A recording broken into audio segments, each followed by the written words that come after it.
Doctor කෙනෙක් මොකද්ද ඉස්කෝලේ කියලා අහලා උට පත්වීම දෙන්නේ නැහැ. ඒවා කියන්නේ ඒ ડોක්ටර් ඉංජිනේර කියන වෘත්තීන්ට පාසලේ එහෙම ලොකු අදාළ තමයි නැතිම තරම් ප්‍රයිවට් දානවා කියන්නේ ඔයා A level වලට කියන්නේ A level ලියන්න කලින් ඉස්කෝලෙන් අයින් වෙලා තියෙනවා. ඒ කියන්නේ ඔයා O level වෙනකන් විතරයි ඉස්කෝලේ ගිහින් තියෙන්නේ කියලා වැටෙන්නේ. හැබැයි ඔයාට A level රිසල්ට් එකක් හොඳ එකක් තියෙනවා නම් ඒක අදාළත් නැහැ. කැම්පස් යන්න කිසිසේත්ම බලපාන්නේ නැහැ. ප්‍රයිවට්ද නැත්තම් ඉස්කෝලේකින්ද දාන්නේ කියන එක. ඒක ෆස්ට් සයි වුණත් කිසිම ප්‍රශ්නයක් නැහැ. ගොඩක් ළමයි මම දැන් අහලා තිබ්බා A level ෆස්ට් සයි එක ප්‍රයිවට් ලියන්න පුළුවන්ද බැරිද? ගොඩක් දවස් ඉඳන් තිබ්බනේ ගෲප් එකේ. එහෙම මෙහෙන් යන වෙලාවල් මම දැක්කා. එහෙම ලියුවොත් අවුලක් වෙනවද මොකද්ද කියලා. ලියන්න පුළුවන් කිසිම ප්‍රශ්නයක් නැහැ. ෆස්ට් සයි ප්‍රයිවට් ලියන්න පුළුවන්. ෆස්ට් සයි අනිවාර්යෙන් ඉස්කෝලින්ම ලියන්න ඕන.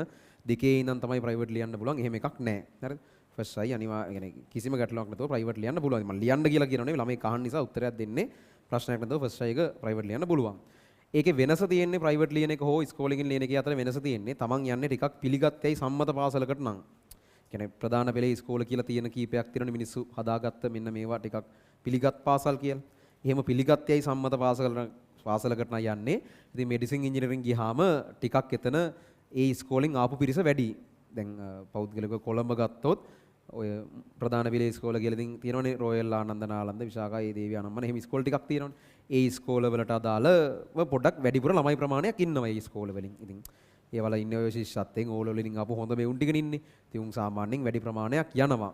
මෙඩිසින් ඒකේ තේරුම O level A level O level වලයි ශිෂ්‍යත්වයේ ලකුණු ගත්තේ උන් A level මෙඩිසින් ඉංජිනේරින් යනවා කියන එකම නෙවෙයි. ශිෂ්‍යත්වයේ ෆේල් වුණොත් ඕන තරම් ඒකේ ඉන්නවා. O level A දෙකක් විතර අරන් මෙඩිසින් යන උන් ඉන්නවා. ඒ හින්දා ඒකේ අදාළතාවයක් නැහැ. නමුත් බහුතරයක් ඉතින් ශිෂ්‍යත්වෙත් හොඳට කරනවා, O levelුත් හොඳට කරනවා, A levelුත් හොඳට කරනවනේ. ඒකනේ ගොඩක් අය කරගන්න දේ. ඉතින් ඒ කැම්පස් එකට ගියාම අර තමන්ගේ පාසලේ අය ටිකක් වැඩිපුර ඉන්නවා ඒ වගේ ඉස්කෝලෙකින් ගියාම. ඉතින් ඒක චුට්ටක් ලේසි එතන ගනුදෙනුවට පළවෙනි අවුරුද්ද වගේ යනකම්. එතනින් එහාට ඕකුන් ඔක්කොම එකයි. එහෙම මතකත් නැහැ. අපි ඉස්කෝලෙන් ආපු මොකුද අනිත් ඒ මොකුත් මතක නැහැ. පළවෙනි අවුරුද්ද වගේ තමයි ඕක තියෙන්නේ. සහ ඊට පස්සේ අර මේ රස්සාවකට යනකොට හිතන්නකෝ Tamanට මෙඩිසින් ඉංජිනේරින් යන්න බැරි වුණා. ඒ වල ගියොත් නම් රස්සාවට කවුරුත් ඉස්කෝලේ බලන්නේ නැහැ. ડોක්ටර් කෙනෙක් මොකද්ද ඉස්කෝලේ කියලා අහලා උට පත්වීම දෙන්නේ නැහැ. ඒවා කියන්නේ ඒ ડોක්ටර් ඉංජිනේර කියන වෘත්තීන්ට පාසලේ එහෙම ලොකු අදාළ තමයි නැතිම තරම්.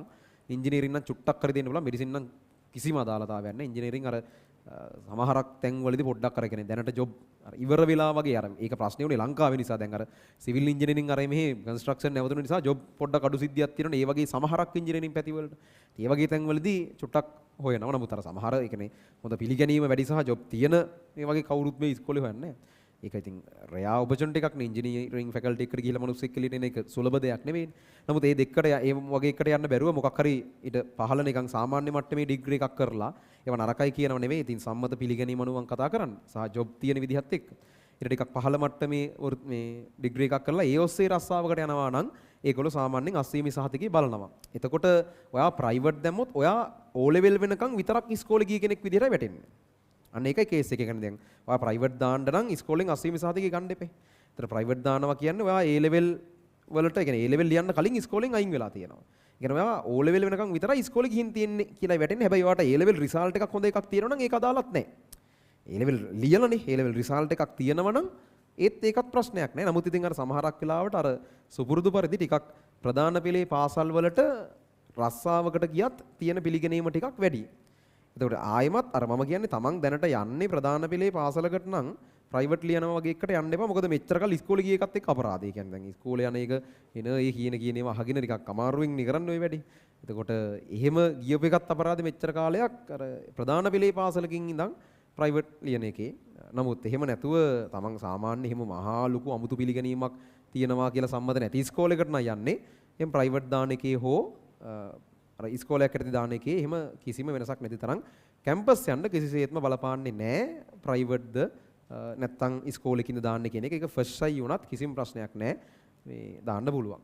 ඒකේ ගැටලුවක් වෙන්නේ නැහැ. හරිද? අරම විවිධ මතවාද තියෙනවා. එහෙම එකක් නැහැ.